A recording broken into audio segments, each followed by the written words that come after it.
ሰዎች በማያውቁት ጉዳይ ላይ አስተያየት መስጠት የቂያማ መዳረስን ከሚያሳዩ ምልክቶች አንዱ ነው ተባለ። ንግግርን ባለመቆጠብ የሚሰጡ ያላዋቂነት አስተያየቶች የቂያማ መዳረስን ከሚያሳዩ ምልክቶች አንዱ መሆናቸውን ኡስታዝ ባህሩ ዑመር ከነጃሺ ቲቪ ጋር ባደረጉት ቆይታ ተናግረዋል። ዝርዝር መረጃውን ዙበይዳ ሐሰን አዘጋጅተዋለች። የቴክኖሎጂ አቅርቦት እየተስፋፋ ሲመጣ ሰዎች ባላሰቡት መልኩ ታዋቂነትን እያተረፉ ሲመጡ ተስተውሏል። ይህንንም ታዋቂነታቸውን በመጠቀም ምንም እውቀት በሌላቸው እንዲሁም በማይመለከታቸው ጉዳይ ላይ አስተያየት ሲሰጡና ሲመክሩም እናያለን። በእነሱ ምክርና አስተያየትም በርካቶች ችግር ሲገጥማቸውም ይስተዋላል። ለመሆኑ ሰዎች እውቀት በሌላቸው ጉዳይ ላይ አስተያየት መስጠት በእስልምና እንዴት ይታያል? يا والله القرآن لا يسكمل ولا تكفو ما ليس لك به علم إن السمع والبصر والفؤاد كل أولئك كان عنه مسؤولا إلى ولا تكفو ما ليس لك به علم مالك لا أنت أوقات لله النجر أتكتل مثل ما توقعوا النجر أتكتل بما توقعوا النجر أتقبان ميلهم لذا قداي الله فيت نجا تتأيك بتاله النبلو بقلتني يسكمتو ሰዎች በማይመለከታቸው ጉዳይ ከመናገር መቆጠባቸው የዲናቸው ጥንካሬን ያሳያል ሲሉ ኡስታዝ ባህሩ ዑመር ከነጃሺ ቲቪ ጋር ባደረጉት ቆይታ ተናግረዋል። በተጨማሪም ንግግርን ባለመቆጠብ የሚሰጡ ያላዋቂነት አስተያየቶች የቂያማ መዳረስን ከሚያሳዩ ምልክቶች አንዱ መሆናቸውን ኡስታዝ ባህሩ ዑመር ነግረውናል።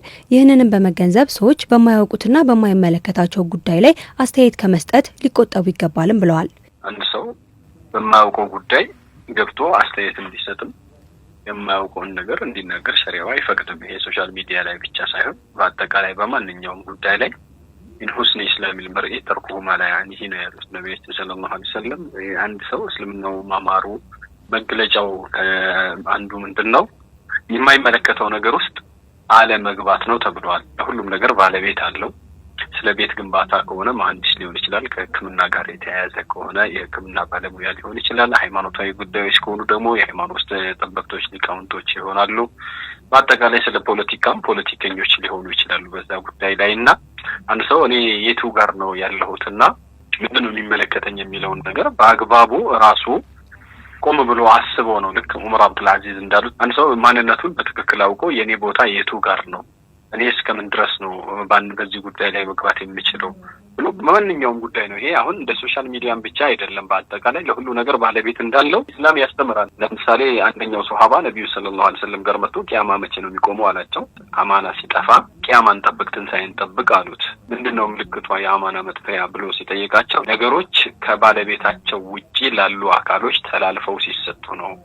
ሁሉም ነገር ባለቤት አለው ያሉ ነው ነብያችን ሰለላሁ ዐለይሂ ወሰለምና ሁሉም ባለሙያ አለው። ፈሳሉ አህለ ዲክሪ ኩንቱም ባታዓለሙን የማታውቁ ከሆነ የሚያውቁ የእውቀቱን ባለቤቶች ጠይቁ ይላል ቁርአንም ሲያስቀምጣው። እነዚህ ጥቅሶች በሙሉ የሚያሳዩ ሰዎች የራሳቸውን ድንበራቸውን አውቀው በሙያቸውና ስፔሻላይዝ ባደረጉት ነገር ላይ ብቻ እንዲጠመዱና በማይመለከታቸው ጉዳይ አንዳንዴ እውቀቱም ኖሮም አይመለከተው ሊሆን ይችላል። ምሳሌ ነው።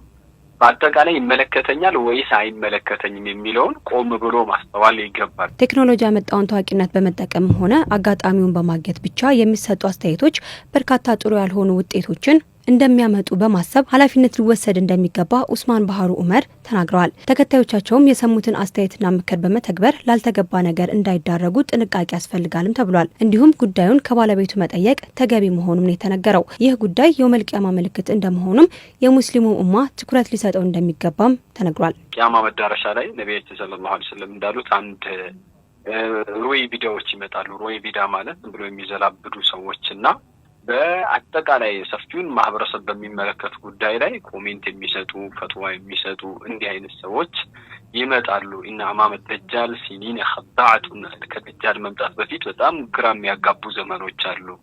እንዲህ አይነት ዘመን ይመጣል ብለው ነብያችን ሰለላሁ ዐለይሂ ወሰለም ተናግረዋልና በአጠቃላይ ይሄ የሶሻል ሚዲያ ችግር ብቻ ሳይሆን ያው ሶሻል ሚዲያው ማንጸባረቂያው መድረኩ ነው እንጂ በየቤታችን በየጓዳችን በየሰፈራችን የምናወራው በየመስጂዱም በየምናምኑም በየተለያዩ ተቋማቶች ውስጥ የምናደርገው ነገር ስለሆነ አላህ ይሄ የምታዩበት አይናችሁ የምትሰሙበት ጆሮአችሁ የምታገናዝቡበት ልቦናችሁ በሙሉ አላህ ዘንድ ይጠየቃልና የማታውቁትን ነገር አትከተሉ ብሎ በግልጽ ነው በዚህ ደረጃ ያስቀመጠውና ይሄ ለሶሻል ሚዲያ ብቻ የሚባል ሳይሆን በአጠቃላይ ሁልጊዜም ቋሚ ፕሪንሲፕላችን አድርገን ይመለከተኛል አይመለከተኝም ብለን ማሰብ አለብን። በማይመለከተን ነገር አለመግባት ራሱ የእስልምናችን ማማር የዲናችን መገለጫ ተደርጎ ነው የሚወሰደው። ኡስታዝ ባህሩ ዑመር ከጣቢያችን ጋር በነበራቸው ቆይታ ያለ እውቀታቸው አስተያየት ለሚሰጡና እነሱንም ለሚከተሏቸው ሰዎች መልእክታቸውን አስተላልፈዋል። ብዙ ሰዎች ጀሃነም የሚገቡበት በመናገረው እንያዛለን ወይ ብሎ ሙዓዝ ኢብኑ ጀበል ነቢያችን ሰለላሁ ዐለይሂ ወሰለም ሲጠይቃቸው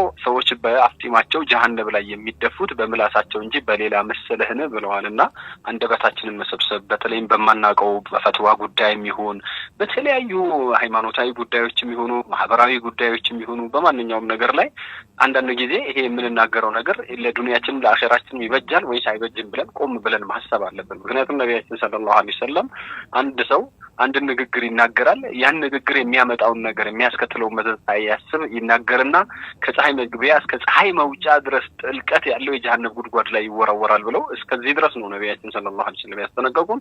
ስለዚህ በተቻለ መጠን ማለት ነው ሰዎች እንደው አማረልን ብለው እንደፈለጉ ሲቀባጥሩና ሲዘባርቁ እኛም ገብተን ዝም ብለን የምንዘባርቅና እንደፈለግን የምናደርግ ከሆነ ያው ወኩና ነኹዱ ማዕለ ኻኢዲን ያለው ቁርአን ውስጥ እንገባለን። እኛም ከዘባራቂዎች ጋር ስንዘባርቅ ነበር ብለው የጀሃነም ሰዎች የሚናገሩት ከነዛ ተርታ ሊያስተልፈን ስለሚችል ምንድነው ብለን ቆም ብለን እናስብ። ይሄ ለሁላችንም እንግዲህ የማስተላልፈው መልእክት ነው። ምን ላይ ነው ያለ ነው? ንግግራችን የተመዘነ ነው ወይ? ንግግራችን ጤናማ ነው ወይ? ማህበረሰብ ይገነባል ወይስ ማህበረሰብ ያፈርሳል? አንድነትን ይፈጥራል ወይስ ያለያያል የሚለውን ቆም ብሎ ማሰብ። በእኛ አንድ ንግግር ምናልባት ብዙ ማህበረሰብ ሊጎዳ ይችላል። በእኛ አንድ ንግግር ጦርነት ሊነሳ ይችላል። በእኛ አንድ ንግግር የተነሳ ብዙ ህዝብ ለእልቂት ሊዳረግ ይችላል። ብዙ ነገሮች ሊወድሙ ይችላሉና ንግግራችንን እንቆጥብ የሚል መልእክት ነው አስተላልፈው።